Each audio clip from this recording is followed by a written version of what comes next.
नौजवान भारत सभा लाहौर का घोषणा पत्र। शहीद भगत सिंह जी और भगवती चरण वोहरा जी ने नौजवानों और विद्यार्थियों को संगठित करने के प्रयास 1926 से ही शुरू कर दिए थे।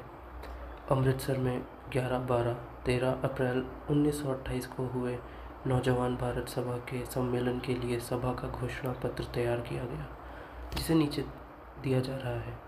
भगत सिंह इस सभा के महासचिव और भगवती चरण वोहरा प्रचार सचिव बने। देश को तैयार करने के भावी कार्यक्रम का शुभारंभ इस आदर्श वाक्य से होगा: क्रांति जनता द्वारा, जनता के हित में। दूसरे शब्दों में 98% के लिए स्वराज्य जनता द्वारा प्राप्त ही नहीं बल्कि जनता के लिए भी। यह एक बहुत कठिन काम है। यद्यपि हमारे नेताओं ने बहुत से सुझाव दिए हैं, लेकिन जनता को जगाने के लिए कोई योजना पेश करके उस पर अमल करने का किसी ने भी साहस नहीं किया। विस्तार में गए बगैर हम यह दावे से कह सकते हैं कि अपने उद्देश्य की पूर्ति के लिए रूसी नवयुवकों की भांति हमारे हजारों मेधावी नौजवानों को अपना बहुमूल्य जीवन गांवों में बिताना पड़ेगा और लोगों को समझाना पड़ेगा कि भारतीय क्रांति वास्तव में क्या होगी। उन्हें समझाना पड़ेगा कि आने वाली क्रांति का मतलब केवल मालिकों की तब्दीली नहीं होगा। उसका अर्थ होगा नई व्यवस्था का जन्म, एक नई राजसत्ता। यह एक दिन या एक वर्ष का काम नहीं है। कई दशकों का अद्वितीय आत्म बलिदान ही जनता को इस महान कार्य के लिए तत्पर कर सकेगा, और इस कार्य को केवल क्रांतिकारी युवक ही पूरा कर सकेंगे।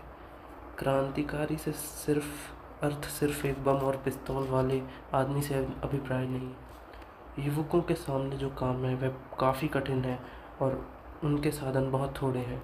उनके मार्ग में बहुत सी बाधाएं भी आ सकती हैं, लेकिन थोड़े किंतु निष्ठावान व्यक्तियों की लगन उन पर विजय पा सकती है। युवकों को आगे जाना चाहिए। उनके सामने जो कठिन एवं बाधाओं से भरा हुआ मार्ग है और उन्हें जो महान कार्य संपन्न करना है उसे समझना होगा। उन्हें अपने दिल में यह बात रख लेनी चाहिए कि सफलता मात्र एक संयोग है, जबकि बलिदान एक नियम है। उनके जीवन अनवरत असफलताओं के जीवन हो सकते हैं। गुरु गोविंद सिंह को आजीवन जिन नारकीय परिस्थितियों का सामना करना पड़ा था, हो सकता है उससे भी अधिक नारकीय परिस्थितियों का सामना करना पड़े। फिर भी उन्हें यह कहकर कि अरे ये सब तो भ्रम था, पश्चाताप नहीं करना होगा। नौजवान दोस्तों, इतनी बड़ी लड़ाई में अपने आप को अकेला पाकर हताश न होना। अपनी शक्ति को पहचानो, अपने ऊपर भरोसा करो। सफलता आपकी है।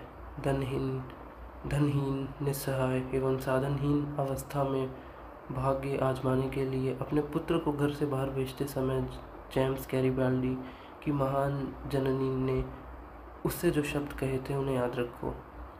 उसने कहा, 10 में से 9 बार एक नौजवान के साथ जो सबसे अच्छी घटना हो सकती है वह यह है कि उसे जहाज़ की छत पर से समुद्र में फेंका जाए, ताकि वह तैर कर या डूब कर स्वयं अपना रास्ता तय करे। प्रणाम है उस माँ को जिसने ये शब्द कहे, और प्रणाम है उन लोगों को जो इन शब्दों पर अमल करेंगे।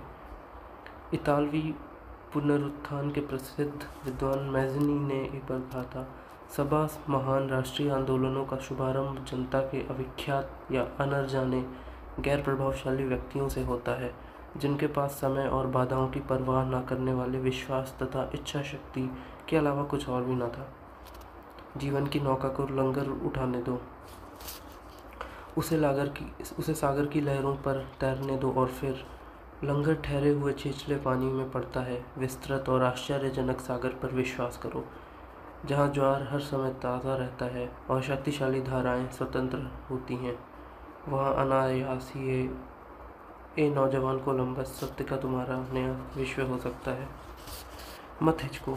अवतार के सिद्धांत को लेकर अपने दिमाग परेशान मत करो, और तुम्हें उसे हतोत्साहित मत करने दो। हर व्यक्ति महान हो सकता है, बशर्ते कि वह प्रयास करे। अपने शहीदों को मत भूलो। करतार सिंह एक नौजवान था, फिर भी 20 वर्ष से कम की आयु में देश की सेवा के लिए आगे बढ़कर मुस्कुराते हुए वंदे मातरम के नारे के साथ वह फांसी के तख्ते पर गया। भाई बालमुकुंद और अवध बिहारी दोनों ने ही जब ध्येय के लिए जीवन दिया तो वे नौजवान थे, वे तुम में से ही थे। तुम्हें भी वैसा ही ईमानदार, देशभक्त और वैसा ही दिल से आज़ादी को प्यार करने वाले बनने का प्रयास करना चाहिए जैसे कि वे लोग थे। सब्र और होशो-हवास मत खो, साहस और आशा को मत छोड़ो, स्थिरता और दृढ़ता को स्वभाव के रूप में अपनाओ। नौजवानों को चाहिए कि वे स्वतंत्रता पूर्वक, गंभीरता से, शांति और सब्र के साथ सोचें। उन्हें चाहिए कि वे भारतीय स्वतंत्रता के आदर्श को अपने जीवन के एकमात्र लक्ष्य के रूप में अपनाएं। उन्हें अपने पैरों पर खड़ा होना चाहिए। उन्हें अपने आप को बाहरी प्रभावों से दूर रखकर संगठित करना चाहिए। उन्हें चाहिए कि मक्कार तथा बेईमान लोगों के हाथों में ना खेलें, जिनके साथ उनकी कोई समानता नहीं है और हर नाजुक मौके पर आदर्श का परित्याग कर देते हैं। उन्हें चाहिए कि संजीदगी एवं ईमानदारी के साथ सेवा, त्याग, बलिदान को अनुकरणीय वाक्य के रूप में अपने मार्गदर्शक बनाएं।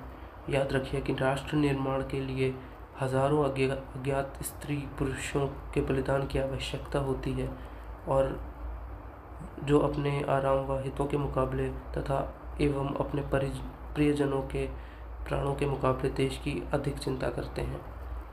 वंदे मातरम।